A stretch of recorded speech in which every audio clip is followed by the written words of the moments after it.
we are running.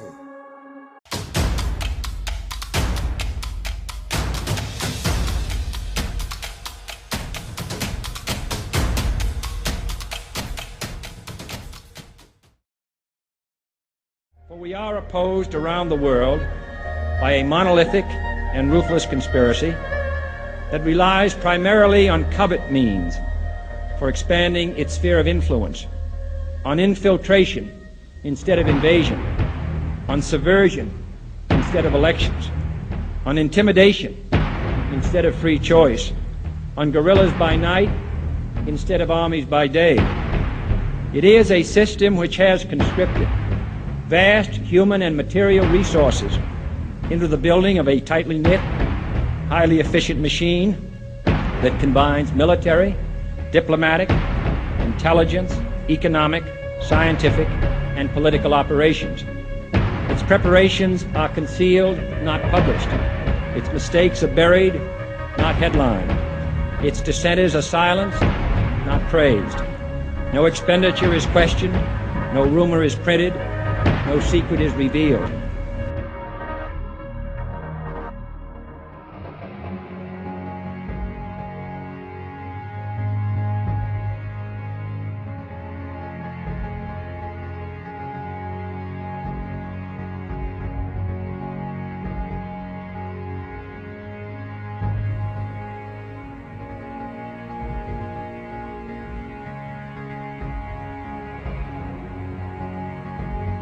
Well, I don't know what will happen now. We've got some difficult days ahead. But it really doesn't matter with me now because I've been to the mountaintop. I don't mind. Like anybody, I would like to live a long life. Longevity has its place. But I'm not concerned about that now. I just want to do God's will. And He's allowed me to go up to the mountain. And I've looked over and I've seen the promised land. I may not get there with you, but I want you to know tonight that we as a people will get to the promised land.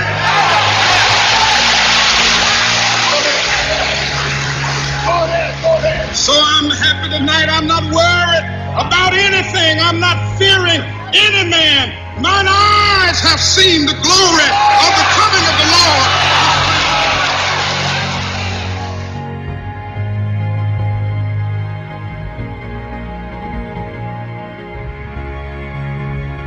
Lord. We look back upon history and what do we see? Empires rising and falling, revolutions and counter-revolutions, wealth accumulated and wealth dispersed. Shakespeare has spoken of the rise and fall of great ones that ebb and flow with the moon.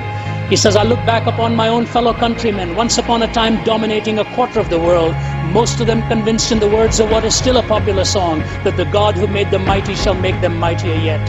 I've heard a crazed, crack Austrian announce to the world the establishment of a Reich that would last 1,000 years. I've seen an Italian clown saying he was going to stop and restart the calendar with his own ascension to power. I met a murderous Georgian brigand in the Kremlin, acclaimed by the intellectual elite of the world as wiser than Solomon, more humane than Marcus Aurelius, more enlightened than Ashoka. I have seen America wealthier, and in terms of military weaponry more powerful than the rest of the world put together, so that had the American people so desired, they could have outdone a Caesar or an Alexander in the range and scale of their conquest. All in one lifetime, all in one lifetime. Gone. Gone with the wind. England, part of a tiny island off the coast of Europe, threatened with dismemberment and even bankruptcy. Hitler and Mussolini dead, remembered only in infamy. Stalin, a forbidden name in the regime he helped found and dominate for some 3 decades. America haunted by fears of running out of those precious fluids that keep some motorways roaring and the smog settling. With troubled memories and painful memories of a disastrous campaign in Vietnam and the victory of the Don Quixotes of the media as they charged the windmills of Watergate. All in one lifetime, all in one lifetime. Gone. Gone with the wind.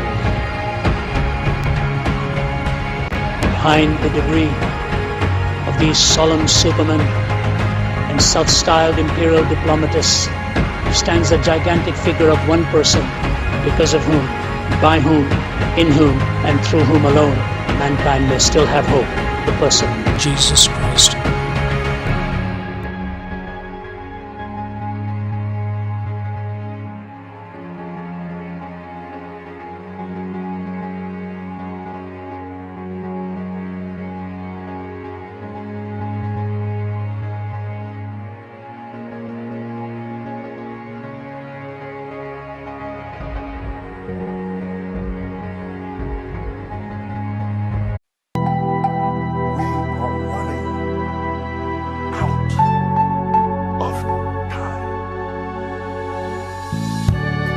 What are you going to do with the time you have left? I say that if you don't reposition yourself, you could miss the best time in your life, in this season of life. Because we have got to change the way we think. We have got to change the way we function. We have got to change the way we deal with issues. And the reason that you have to begin to reposition the way you think and the way you function and the way you feel is that we many times are stuck between the lines of limited thinking and limited people and limited ideas and limited philosophies, and there's something creative down inside of you saying, let there